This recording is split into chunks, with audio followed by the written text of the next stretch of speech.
Hi everyone, my name's Stanley and I'm a lecturer in the School of Social Sciences at Cardiff University. This is my 15th year here at Cardiff and I joined the executive committee of the UCU this year following the strike. I've been thinking lately about how the current UCU campaign and ballot over pay inequality links to the pensions dispute.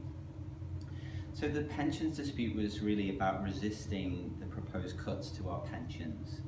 But the strike very publicly exposed a range of problems with working and studying conditions across our university sector. The pay inequality campaign brings together a range of connected issues to do with the crises affecting UK higher education. This campaign is about collectively resisting four things. Firstly, loss in value of our pay. Secondly, inequalities in pay, including pay gaps. Thirdly, casualised conditions. And fourthly, workload and stress.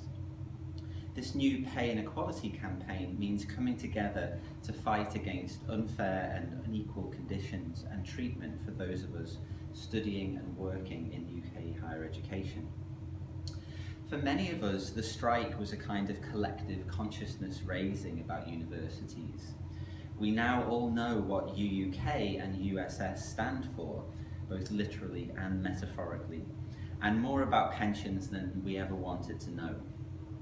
While we may have been acutely aware of the problems besetting UK higher education and routinely moaned about them to each other with our colleagues, it is rare to see university staff on strike. Many academics' allegiances are with their disciplines rather than with their schools or universities, and they tend not to see themselves so much as employees or workers. But during the strike, we discovered our strength and capacity for taking collective action on a mass scale. Union membership has grown accordingly. During the strike, we witnessed the emergence of a grassroots academic power, academic activism and politicised research and scholarship, such as that conducted by the USS Briefs Collective, and our own academics here at Cardiff, led to the formation of a joint expert panel, or JEP, and JEP report. This JEP report has challenged the evidence base that UUK is using to justify their cuts to our pensions. We said during the strike that pensions are deferred pay. My pension, for example, was due to be cut to £8,000 from £20,000 under UUK's proposed changes. Coincidentally, I discovered the other day that using the UCU online calculator, as a mid-career male academic, my annual pay would now be £8,000 more if our salaries had kept in pace with inflation since 2010. The calculator shows that average academic staff salaries at Cardiff University are £56,000 for men and £46,000 for women. In March of this year, Cardiff University revealed that the mean gender pay gap is 22% and the median pay gap is 20%. There are fewer women in senior roles than men and a higher proportion of women relative to men in lower grades. This pay inequality campaign of the UCU is about resisting the gender pay gap, as well as other pay gaps. Since 2009, university staff pay growth has risen by 1%, which in real terms equates to a 17% pay cut.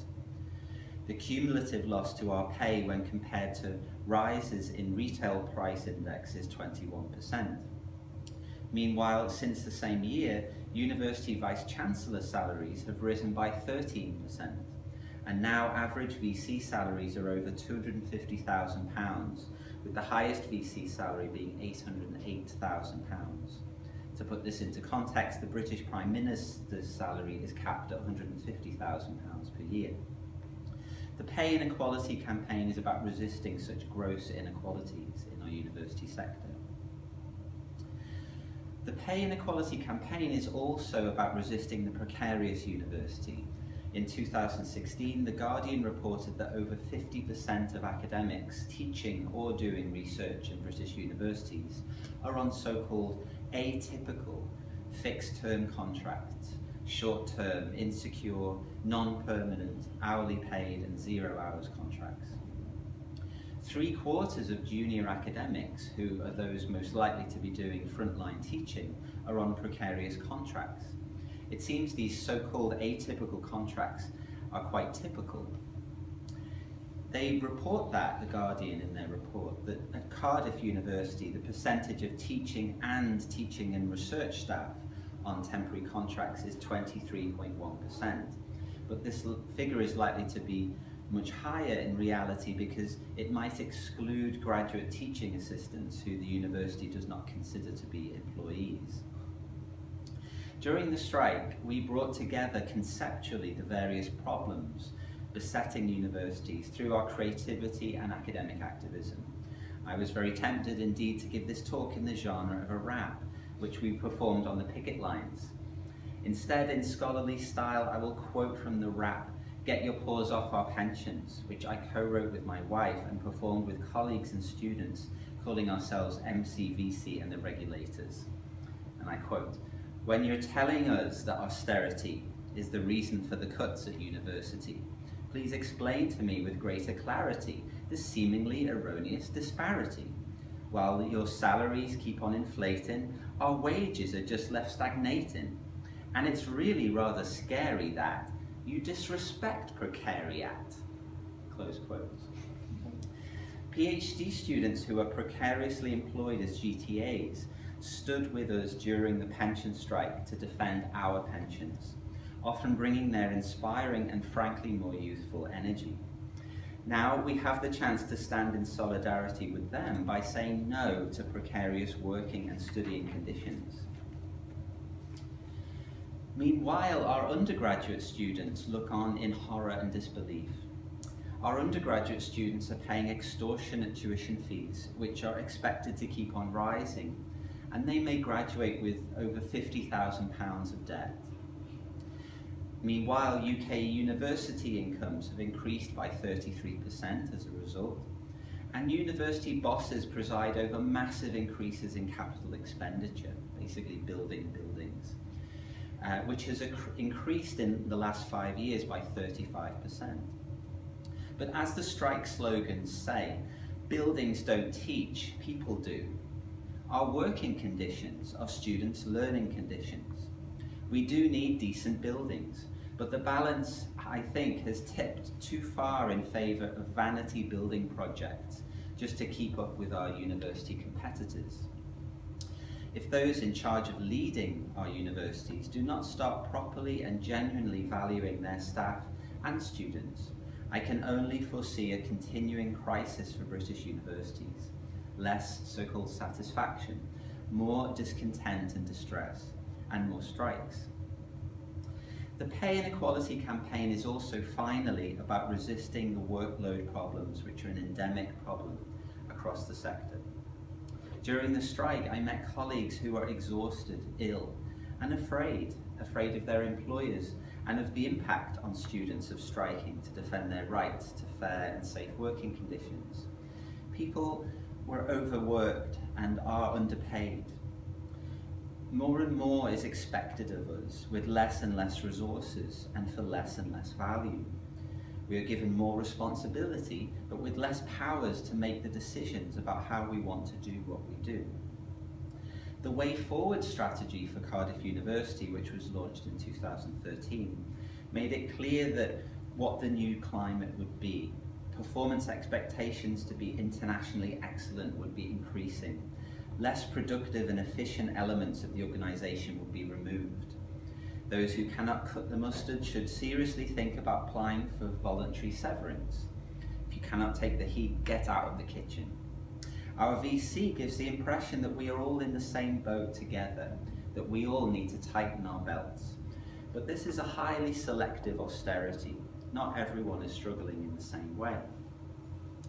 We're currently engaged in a UCU workload campaign here at Cardiff, which is taking place following the tragic death of our colleague Malcolm Anderson from the business school, who took his own life in the school in February, in the first week of the strike. Malcolm attributed his decision to end his life to increasing workload pressures. How many more staff and student suicides are we collectively willing to accept at Cardiff and across the UK university sector before things need to change in a radical way? In his all-staff email of 29th of June this year, our VC writes that it is difficult to do more than speculate about the causes of increases in mental health problems at university, and remarks upon their near invisibility of the causes. Our VC does not seem to have made the connection between the increased performance expectations of the way forward, our escalating workloads, the devaluing of our profession, and mental health problems. In the following month, over 500 staff and students from Cardiff signed an open letter addressed to our VC expressing their concerns about workload. We said that in the 2017 staff satisfaction survey, only 19% of teaching and research staff at our university agreed that they can meet the requirements of their job without working unreasonable hours. It will take much more than suicide awareness training for staff and students and another round of focus groups on well-being and work-life balance to change the causes which lead to the profound feelings of overwhelm and distress that working conditions can produce. The university then needs to do much more and in a much more genuine and sincere way to make our conditions fair and safe. During the strike, many of us felt a collective joy which came from recognising that we are not alone in our struggles. It is possible to feel together in our problems. Our personal issues are public troubles. The personal is political. Indeed, the pay inequality campaign and the issue of pay inequality in higher education are cross-sector issues that bring UCU together with 4 other higher education trade unions. The Industrial Workers Unions Unite and GMB, the Scottish Teacher Union IES, and Unison, the Public Sector Worker Union. Unison is now asking its higher education workers to vote yes for strike action over pay. In their consultative ballot, 2/3 have rejected their pay offer. The other day I spoke with a colleague in catering who works in our cafes who had voted yes to go on strike.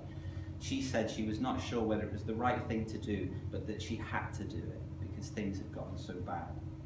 It felt good to feel in solidarity with her, and we laughed when we imagined the next time we might meet, perhaps standing together on a picket line. This is an opportunity for us all to take a stand now, not just for ourselves, but to build solidarity with all of us workers who make this university possible. Without us, the university has little chance of even being good enough, let alone world-leading. The decisions we make now will affect our future and the future generations of academics and university staff. After all, we are the university.